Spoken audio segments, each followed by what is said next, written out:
Seminar হলের পাশে দেওয়াল কেন ভাঙা হয়? সিবিআইয়ের প্রশ্নে কি বললেন সন্দীপ? শুক্র শনিবার এই দুদিনে সিবিআই মোট 23 ঘন্টা জিজ্ঞাসাবাদ করা হয়েছে আরজিকর মেডিকেল কলেজের সদ্য প্রাক্তন অধ্যক্ষ সন্দীপ ঘোষকে।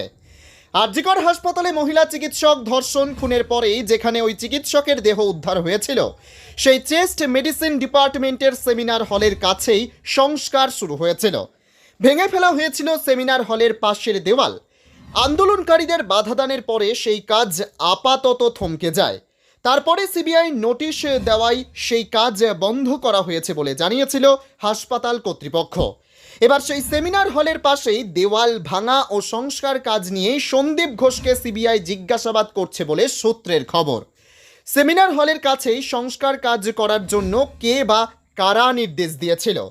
কেন এমন নারকীয় ঘটনা ঘটার পরে যখন তদন্ত চলছে তখনই দ্রুত সংস্কারের কাজ শুরু হলো, তা নিয়ে বহু প্রশ্ন উঠেছে।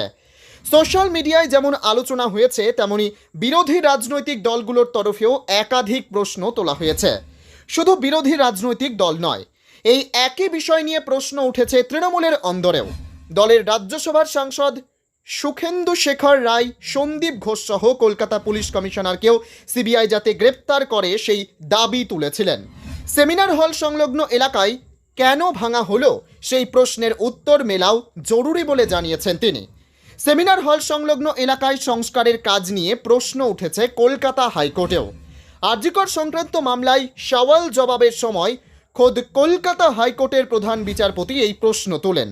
কি এমন জরুরি বিষয় ছিল যে দ্রুত এই কাজ করতে হলো, সেই প্রশ্ন করেন তিনি। তখন রাজ্যের আইনজীবী জানান যে পিও বা প্লেস অফ অকারেন্সে কোনো ক্ষতি হয়নি, রেস্টরুম তৈরির কাজ হচ্ছিল বলে দাবি করা হয়। তা শোনার পরেই প্রধান বিচারপতি প্রশ্ন করেন, জেলা আদালত বা অন্যত্র রেস্টরুমের কী অবস্থা রয়েছে তা দেখতে। কেন আরজিকর হাসপাতালে এই অবস্থায় দ্রুত এই কাজ শুরু হলো? এই আবহে একটি ভিডিও ভাইরাল হয়েছে। আরজিকর হাসপাতালে যে রাতে দুর্বৃত্তরা ঢুকে ব্যাপক ভাঙচুর চালায়, সেই ঘটনার এক মুহূর্তের ভিডিওতে শোনা যাচ্ছে কেউ একজন সেমিনার হলে যেতে বলছিলেন। তখনই প্রশ্ন ওঠে, তাহলে কি সেমিনার হল ভাঙচুর করার লক্ষ্য ছিল দুর্বৃত্তদের? বারবার প্রশ্ন করে উত্তরে অসঙ্গতি রয়েছে কিনা বোঝার চেষ্টা।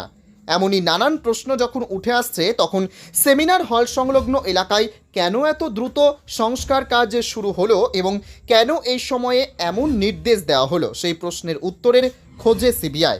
সূত্রের খবর, এদিন সন্দীপ ঘোষকে ফের পুরনো প্রশ্নগুলি করে দেখা হবে, তার আগের উত্তর এবং এদিনের উত্তরের মধ্যে কোনো অসঙ্গতি রয়েছে কিনা।